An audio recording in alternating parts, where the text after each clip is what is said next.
For the next chapter of the book club, author Noah Charney joins us. Thank you so much for coming in. Yeah, great to be here. The book is These Trees Tell a Story, The Art of Reading Landscapes. Tell me a little bit about this book. Well, you know, we as humans, we live by stories. We tell stories about where we went to school, our friends, our work, and right now in the society, we're kind of like the stories that we're telling ourselves are kind of fraught. Things are falling apart. But when you go out into your yard, like there are stories in the trees, the soils, the bobcats are responding to the things you do and you're responding to them.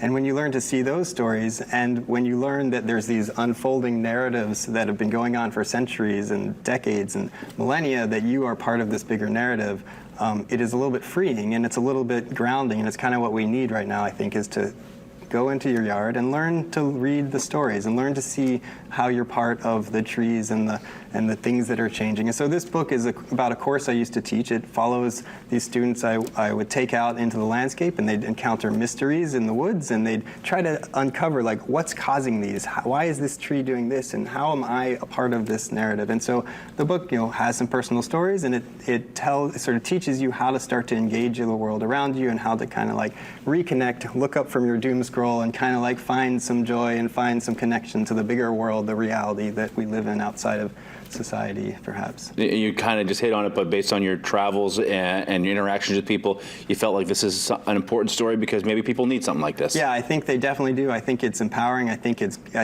can sort of center us and reorient where we need to be personally and as a society right now, I think, is kind of reconnecting with nature and getting to know it and getting to tell stories with us in it that are a little more wholesome and part of like our whole trajectory of humanity in the world. What are some things a layman could take away from a stroll through the woods, maybe something I could pick up on that would tell me that story? Well, there's a lot of really easy things to look at. You know, if you want to talk about trees, often in your backyard you might find that a bunch of forest trees, instead of being a single trunk, they're split trunk trees, and that might tell you that 100 years ago the person who owned that land before you cut down a whole forest of trees that, you know, it regrew with two different stems, and so you're seeing a logging history of, you know, of the person who lived there before. That's just like those kinds of things you can see. You can see changes in the forest over centuries by looking at the different species in the canopy and the understory.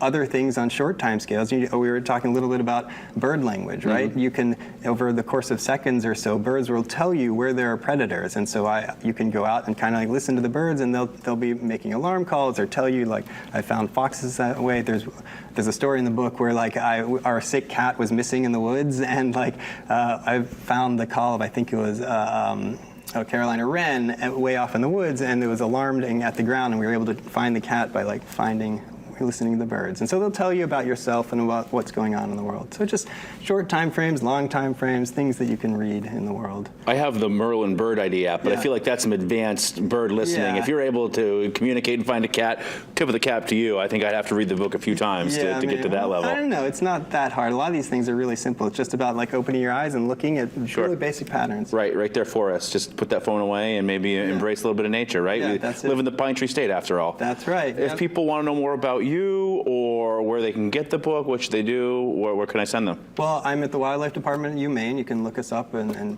reach out there. The book is available at like the Ampersand in Orono or any bookstore or online, wherever you get books online. There's an Audible version of it. And happy to chat or yeah, whatever you want. The website is treestellastory.com. You can get it at the Ampersand bookstore in Orono, and one of our other book club members, Claire Ackroyd, is going to be there tonight for an event at 5:30, meet and greet, sip and turn the page, I believe is what it's called, right? Something along those lines. So she'll be there at 5:30. Either way, it's a great time. Great to have you come in. The book is These Trees Tell a Story.